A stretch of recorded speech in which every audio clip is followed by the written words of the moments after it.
Now, a new cultural revolution of sorts is sweeping China's creative industry. With Chinese AI tools being increasingly affordable, accessible, and powerful, it's changing the way artwork is being made, be it for appreciation or marketing. And that's disrupting the creative industry in China to an extent not seen elsewhere. Right, to discuss more, let's bring in CNA senior correspondent Yew Guan live from Shanghai.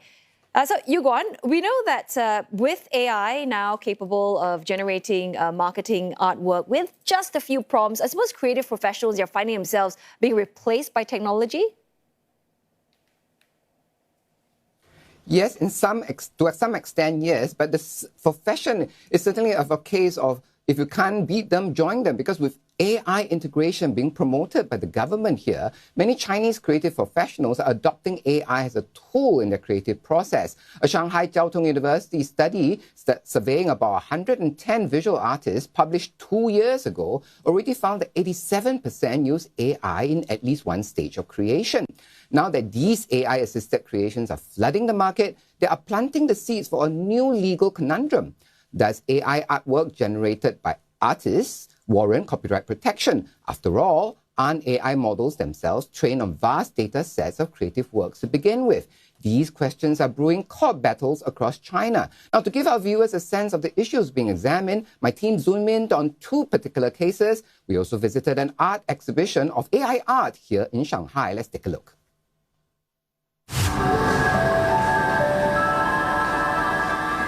At this art exhibition in Shanghai, many artists featured here are not human. They are machines. Aptly named Prompt Escape, this exhibition shows what creativity looks like in an age where AI isn't just a tool, but a collaborator. The exhibition has ended its run in Shanghai, but in China, court battles over AI-assisted creations like these are far from over. At the center of those battles lies a fundamental question. Does artwork generated by AI, created based on vast data sets of creative works to begin with, deserve copyright protection? Lin Chen, known professionally as Tudou Man, was at the front line of one such battle in 2024 to protect the copyright of one of his AI-assisted creations.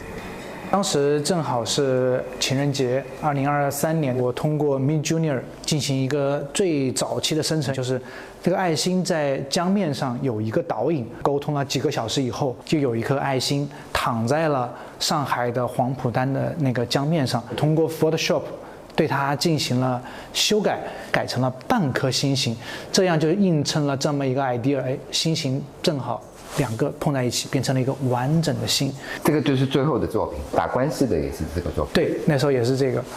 Lin filed his lawsuit after he saw a video showing a 3D installation of his artwork on a lake in neighboring Jiangsu province. The company behind the installation even used a picture very similar to his artwork for an online ad. 这是客户想要的效果，这是我们做出来的效果。我觉得这是件非常愤怒的事情。 然后我平复下来以后，我其实做的第一件事情就是联系这个地产公司，地产公司并不予以回应，我觉得这有一点点的傲慢。然后我联系这家气膜公司，气膜公司认为他们以前做了很多在水上的半个太阳、半个月亮，今天他们做了半颗爱心，他不认为使用了我的内容侵权了，所以我发起了诉讼。 Lawyer Deng Yile is defending the copyrights of another AI-assisted artwork. Her client created this artwork with AI. He later found a Chinese cybersecurity firm using a marketing image which bore a striking resemblance to his creation. He decided to sue, but Deng's client found himself being sued for defamation instead. 在 AI 时代，它的侵权因为技术的发展，成本降低。我在取证，我在请律师和时间上需要花费1年甚至更长的时间。那么在经济成本上来说，我的取证是费用，我的调查是费用。For Lin Chen, his lawsuit in 2024 resulted in a win, but with a twist. In a 27-page ruling, a length more typical of criminal cases, the judge ruled that the 2D image used in the balloon company's ad infringed on Lin's copyright.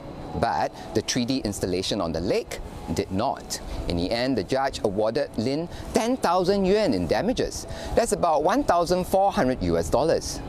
But here's the kicker. Lin spent over 7 times that amount in legal fees alone.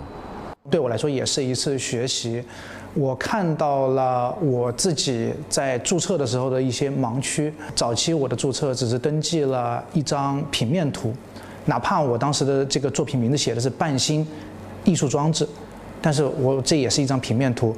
我当时应该对它进行一个外观专利的注册，以3D 或者雕塑、其他的艺术形态的形式演绎创作出来，就不会让对方或者一些侵权方找到一些漏洞，有机可乘。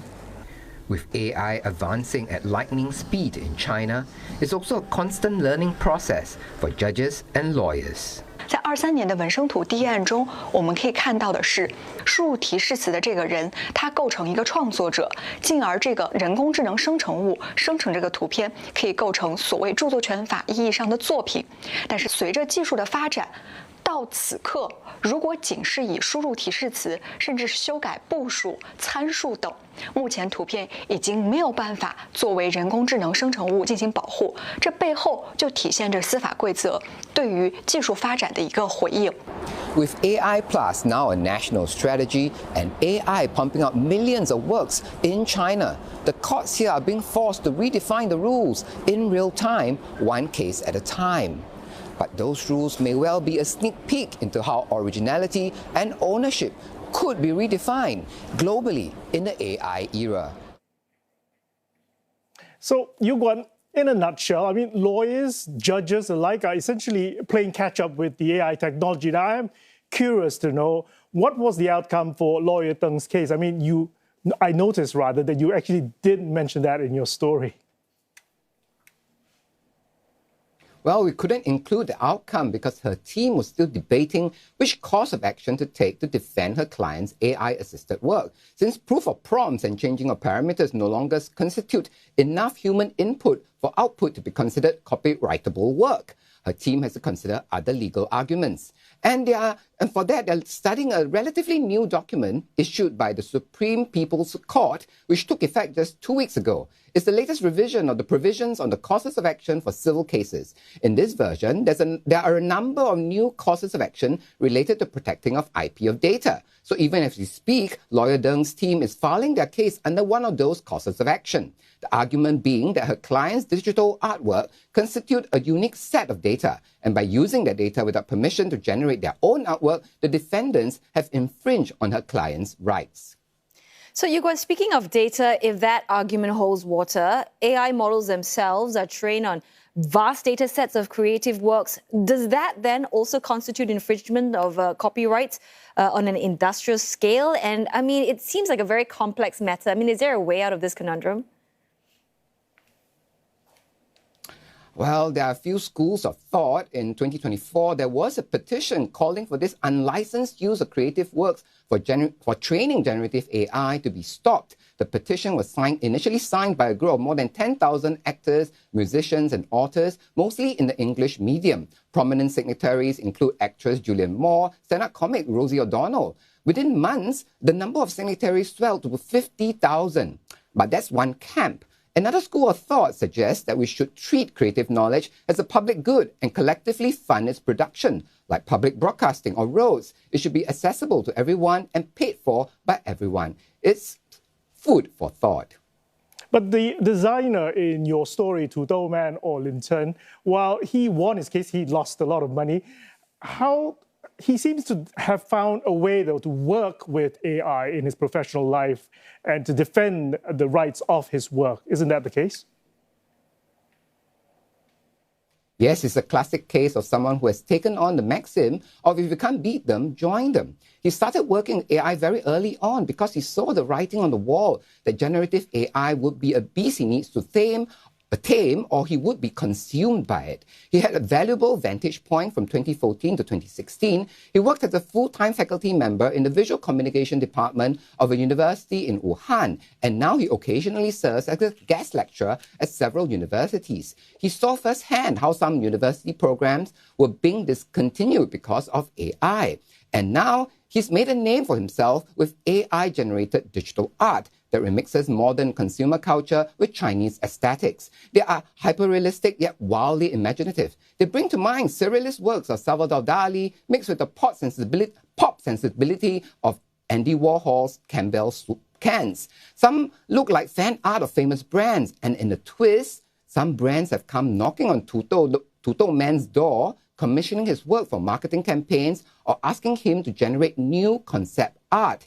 And after fighting his own legal battle, he's learned how to document his input and to protect his copyright across all formats.